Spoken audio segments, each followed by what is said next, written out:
أعوذ بالله من الشيطان الرجيم. بسم الله الرحمن الرحيم. ألم نشرح لك صدرك ووضعنا عنك وزرك الذي أنقض ظهرك ورفعنا لك ذكرك فإن مع العسر يسرا إن مع العسر يسرا فإذا فرغت فانصب وإلى ربك فارغب صدق اللہ العظیم. اب میں دعوت اخطار دیتا ہوں حضرت مولانا حافظ عمیر الیاس صاحب فاضل مدینہ یونیورسٹی کہ وہ آپ سے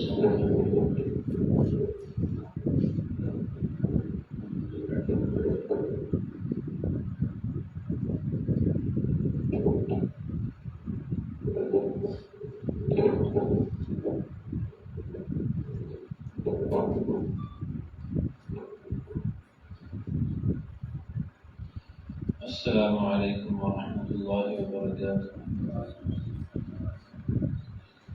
الحمد للہ رب العالمین والعاقبۃ للمتقین والصلاة والسلام علی اشرف الانبیاء وسید المرسلین نبینا وحبیبنا محمد وعلى آلہ واصحابہ ومن تبعهم بإحسان إلى يوم الدین.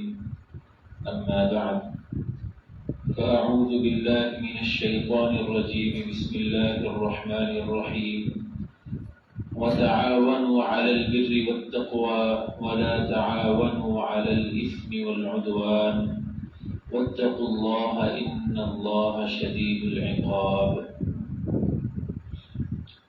معزز و محترم سامعین مکرم، اللہ رب العزت نے جس طرح سے گناہوں کو حرام قرار دیا ہے، گناہوں سے منع کیا ہے، ایسے ہی گناہوں کے دروازے اور گناہوں کے اسباب کو بھی بند کیا ہے. اور جس طرح سے اللہ تعالی نے نیکی کرنے کا حکم دیا ہے، ایسے ہی نیکی میں ایک دوسرے کے دست و بازو بننے کا بھی حکم دیا ہے. جو آیت مبارکہ آپ نے ابھی سماعت کی ہے، یہ 6 پارے کی سورہ مائدہ کی دوسری آیت ہے. اس آیت میں اللہ سبحانہ و تعالی نے اسی چیز کا حکم دیا ہے جو مضمون اور جو مفہوم میں نے ابھی آپ کے سامنے بیان کیا ہے. فرمایا وَتَعَاوَنُوا عَلَى الْبِرِّ وَالتَّقْوَى، لوگوں نیکی اور تقوی کے کام میں ایک دوسرے کی معاونت کرو، ایک دوسرے کی مدد کرو، ایک دوسرے کے دست و بازو بنو. وَلَا تَعَاوَنُوا عَلَى الْإِثْمِ وَالْعُدْوَانِ، گناہ اور ظلم و زیادتی کے کام میں ایک دوسرے کی مدد نہ کرو. تو نیکی کے کام میں ایک دوسرے کی مدد کرنا ضروری ہے، اور برائی کے کام سے خود رکنا اور دوسروں کو روکنا بھی ضروری ہے. اسی سے کوئی معاشرہ جنت نظیر بن سکتا ہے.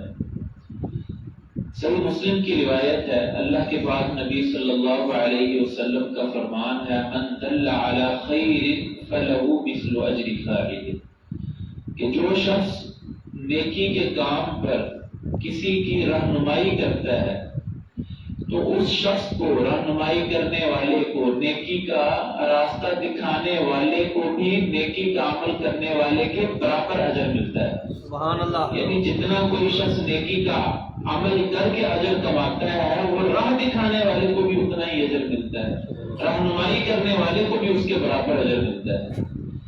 اس کا مکمل واقعہ یوں ہے کہ اللہ کے بعد نبی صلی اللہ علیہ وسلم کی خدمت میں ایک آدمی حاضر ہوا. کہنے لگا اللہ کے نبی انی ابدع بی فاحملنی، میرا جانور، میری سواری کا جانور ضائع ہو گیا ہے، تو آپ مجھے کوئی جانور دیں سواری کے لیے. نبی پاک صلی اللہ علیہ وسلم نے فرمایا کہ میرے پاس تو کوئی جانور نہیں ہے جو میں تمہیں دے سکوں.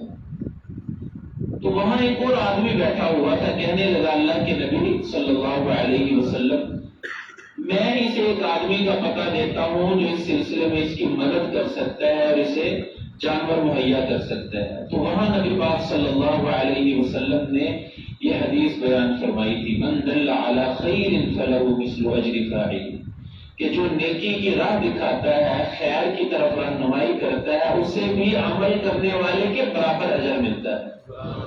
اب وہاں جانور دینے والا کوئی اور ہے، سواری مہیا کرنے والا کوئی اور، سوار کرنے والا کوئی اور ہے. جتنا اسے اجر ملا اتنا ہی بتانے والے کو بیٹھے بیٹھے اجر مل گیا. تو بسا اوقات انسان بہت مختصر وقت میں، معمولی وقت میں بڑا اجر کما لیتا ہے.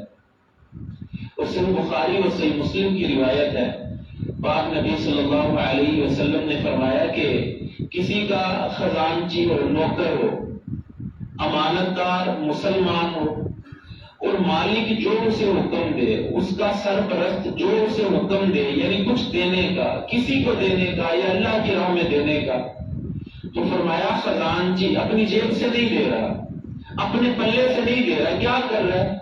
اپنے مالک کا، اپنے آقا کا، اپنے سرپرست کا حکم بجا لا رہا ہے، اس کا مال دے رہا ہے. اور کہاں دے رہا ہے؟ جہاں مالک نے کہا.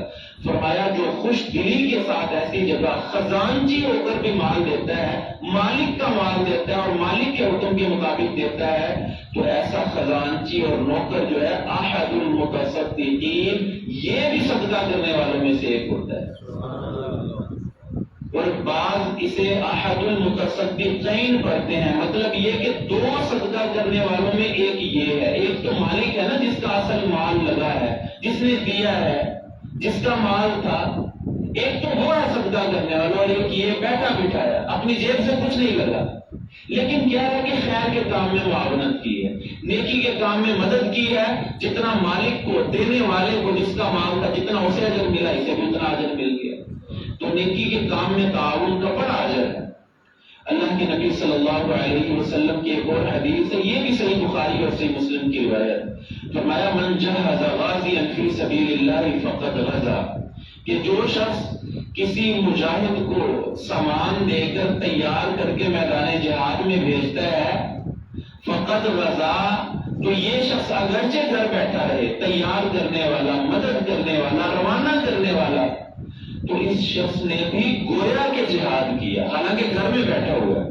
جہاد کرنے والا چلا گیا، اس نے جہاد کیا ہے، لیکن اس نے اس کو تیار کر کے روانہ کیا، گھر بیٹھے بیٹھے جہاد کا اجر مل گیا. اور آپ جانتے ہیں کہ جہاد کتنا بڑا عمل ہے، افضل الاعمال میں اسے شمار کیا جاتا ہے. اور اسی طرح فرمایا من خلفه فی اہلہ بخیر فقد غزا، جو شخص کسی مجاہد کے گھر بار کا اس کے پیچھے خیال رکھتا ہے اچھے طریقے سے، تو فرمایا اس نے بھی گویا جہاد میں حصہ لیا ہے. کیا نہیں ہے میدان جہاد میں، لیکن گھر بیٹھے بیٹھے اس کو بھی جہاد کا اجر مل. تو نیکی میں تعاون کرنے کی بڑی فضیلت ہے.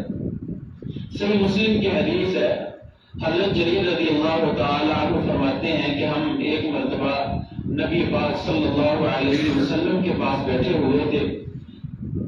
اللہ اکبر، کہ کچھ لوگ آئے، کچھ لوگ، اب ان کی حالت کیا ہے؟ حفاۃ عراۃ، ننگے پاؤں ہیں، جسم کے اوپر لباس بھی پورا نہیں ہے، بس سطر ڈھانپا ہوا ہے، اس کے علاوہ بدن ننگا ہے. اس حال میں آئے. اللہ کے نبی صلی اللہ علیہ وسلم نے ان کی حالت زار دیکھی، ان کے اوپر فاقے کے اثرات دیکھے، تو حدیث میں آتے ہیں فتمعر وجہ رسول اللہ صلی اللہ علیہ وسلم، اللہ کے پاک نبی صلی اللہ علیہ وسلم کے چہرے مبارک کا رنگ بدل گیا، ان کا فاقہ دیکھ کر، ان کی پریشانی دیکھ کر. تو آپ صلی اللہ علیہ وسلم نے لوگوں کے سامنے خطاب کیا، آپ نے صدقے کی ترغیب دلائی، اللہ کی راہ میں خرچ کرنے کی ترغیب دلائی. فرمایا کہ ہر شخص اپنی استطاعت کے مطابق خرچ کرے، جس کے پاس دینار ہے وہ دینار خرچ کرے، جس کے پاس درہم ہے یعنی چاندی ہے وہ اس میں سے خرچ کرے، جس کے پاس خوراک اور غلہ ہے وہ اس میں سے خرچ کرے. فرمایا جس کے پاس اور کچھ نہیں، لباس ہے، وہ اپنے لباس میں سے ہی اللہ کی راہ میں خرچ کر دے. حتیٰ کہ آپ نے فرمایا حتیٰ ولو بشق تمرۃ، جس کے پاس دینے کو اور کچھ نہیں ہے، ایک کھجور ہے، وہ اس ایک کھجور میں سے آدھی تقسیم کر دے، دے ضرور اپنی حیثیت اور استطاعت کے مطابق۔ اب اس کا نتیجہ کیا نکلا؟ ایک آدمی اٹھا مجلس میں سے، ایک آدمی اٹھا، گھر گیا، گھر سے واپس آیا تو اس کے ہاتھ میں بوری یا تھیلی تھی۔ اب اس نے بوری لائی، اللہ کے نبی صلی اللہ علیہ وسلم کے سامنے رکھ دی۔ یہ پہلا شخص تھا جس نے عمل کیا اور جس نے یہاں خرچ کرنے کا آغاز کیا، پہلا شخص تھا۔ اب پہلے کو دیکھا، دوسرا بھی اٹھا، تیسرا بھی اٹھا، چوتھا بھی اٹھا، اب اس طرح سے ایک سلسلہ بن گیا۔ اب لوگ آ رہے ہیں، تقسیم کر رہے ہیں، مسجد میں لا کے ڈھیری پر سامان رکھ رہے ہیں۔ راوی کہتے ہیں حتیٰ کہ تو بڑی ڈھیریاں لگ گئی، خوراک کی بھی اور سامان کی بھی۔ اللہ کے پیارے نبی صلی اللہ علیہ وسلم نے وہ دو ڈھیریاں دیکھی تو حدیث میں آتا ہے کہ اللہ کے نبی صلی اللہ علیہ وسلم کا وہ چہرہ جو کچھ دیر پہلے ان کے دکھ کی وجہ سے، ان کے فقر و فاقے کی وجہ سے تبدیل ہو گیا تھا، اب کیا عالم ہے آپ کے چہرے کا؟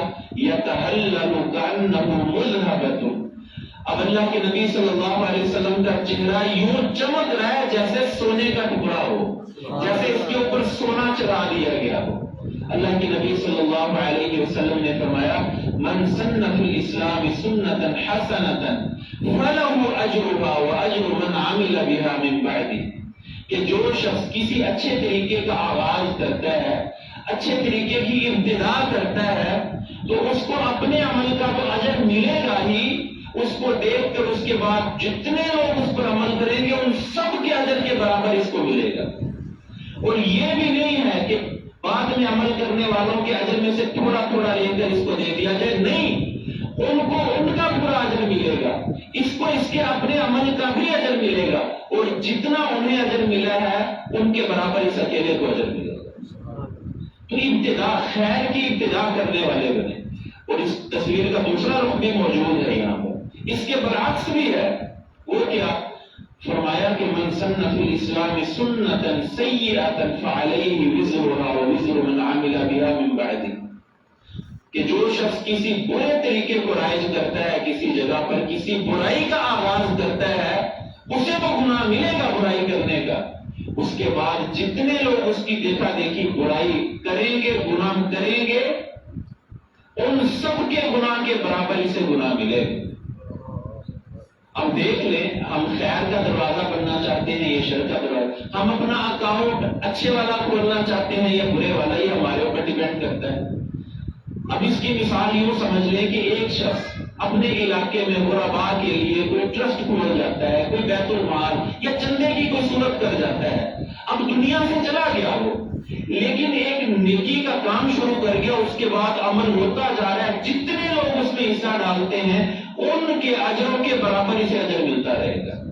اسی طرح اگر کوئی شخص کسی علاقے میں کوئی برائی کا آغاز کر جاتا ہے، مثال کے طور پر جوا خانہ کھول گیا، کسینو کھول گیا، اسی طرح سے شراب کا اڈا کھول گیا یا زنا اور بدکاری کا اڈا کھول گیا، اب جانے والا تو چلا گیا، جو اسے گناہ ملنا تھا وہ تو اسے ملے گا۔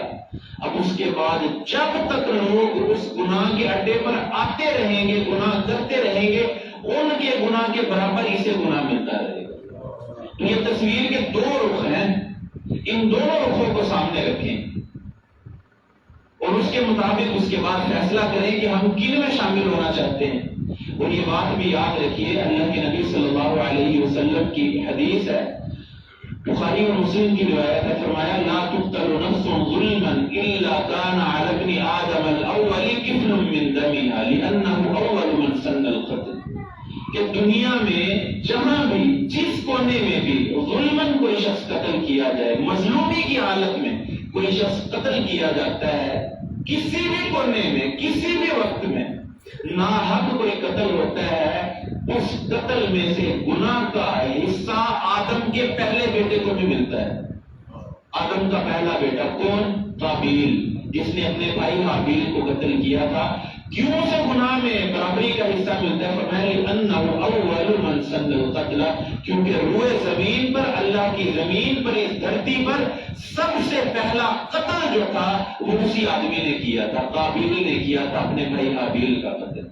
تو جب تک قیامت تک جتنے ناحق قتل ہوتے رہیں گے، قتل کرنے والے کو تو گناہ ملتا رہے گا، جو پہلا آدم کا بیٹا قابیل تھا وہ بھی گناہ میں برابر کا شریک رہے گا۔ تو جس طرح نیکی کے کام میں تعاون کا اجر ہے، اسی طرح گناہ کے کام میں تعاون کا وزر بھی ہے، گناہ بھی ہے، بوجھ بھی ہے۔ رسول اللہ صلی اللہ علیہ وسلم کی حدیث ہے، فرمایا لعن اللہ الخمر، اللہ تعالیٰ نے شراب پر لعنت کی ہے۔ ایک چیز شراب، اب اس شراب سے متعلقہ 8 قسم کے لوگ ہیں جن کے اوپر اللہ کی لعنت ہے۔ شراب پر تو ہے ام الخبائث ہے، نجس گندی ہے، یہ اس پر تو لعنت ہے۔ اس سے متعلقہ 8 قسم کے لوگ ہیں جن پر لعنت ہے۔ کون کون؟ فرمایا شاربہ، پینے والا، شراب پینے والا۔ نمبر 2 ساقیہ، شراب پلانے والا، ساقی۔ نمبر 3 بیچنے والا۔ نمبر 4 مبتاع، خریدنے والا۔ نمبر 5 عاصرہ، شراب کشید کرنے والا، شراب بنانے والا، شراب نچوڑنے والا۔ نمبر 5 معتصرہ، جس کے لیے شراب بنائی گئی، تیار کی گئی، نچوڑی گئی ہے۔ اور نمبر 5 وحاملہ، شراب کو اٹھا کے لے جانے والا۔ اور نمبر 7 شراب کو لے جانے والا۔ اور نمبر 8 والمحمولۃ الیہ، وہ شخص جس کی طرف شراب اٹھا کے لے جائے گی۔ اب ایک چیز ہے اور اس سے متعلقہ 8 قسم کے لوگ ہیں جن پر لعنت ہے، صرف شراب پر نہیں ہے۔ کیوں ہے ان پر لعنت؟ کیونکہ یہ گناہ کے کام میں کسی نہ کسی صورت میں ایک دوسرے کے مددگار اور معاون بنے ہیں۔ کس کی لعنت ہے ان پر جی؟ اللہ کی لعنت، آپ کی اور میری نہیں، اللہ کی لعنت ہے۔ اور اسی طرح ایک اور روایت میں اللہ کے پاک نبی صلی اللہ علیہ وسلم کا فرمان ہے، بلکہ صحابی کہتے ہیں کہ لعن رسول اللہ صلی اللہ علیہ وسلم آکل الربا وموکلہ وکاتبہ وشاہدیہ، کہ اللہ تعالی، اللہ کے رسول صلی اللہ علیہ وسلم کی لعنت ہے کس پر؟ فرمایا آکل الربا، سود کھانے والے پر اللہ کے رسول کی لعنت ہے۔